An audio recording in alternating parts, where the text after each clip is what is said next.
दीपक मडावी अनंतात विलीन.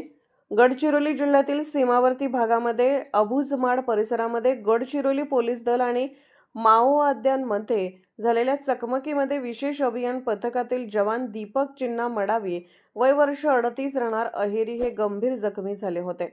या अभियानादरम्यान त्यांच्या समोर आलेल्या 2 माओवाद्यांचा प्रतिकार करत त्यांच्याशी निकराचा सामना करून त्यांना कंठस्नान घातले होते.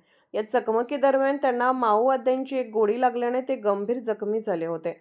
अतिदुर्गम असणाऱ्या जंगली भागातून त्यांना उपचारासाठी हेलिकॉप्टरमधून उपजिल्हा रुग्णालय भामरागड गडचिरोली मधून उपजिल्हा रुग्णालय भामरागड गडचिरोली या ठिकाणी दाखल केले होते, परंतु उपचारादरम्यान त्यांची प्राणज्योत मालवली आहे.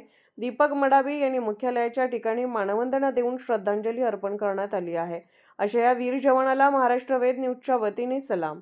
महाराष्ट्र वेद न्यूजसाठी मुख्य संपादक लक्ष्मण सनगर, कवठे महांकाळ.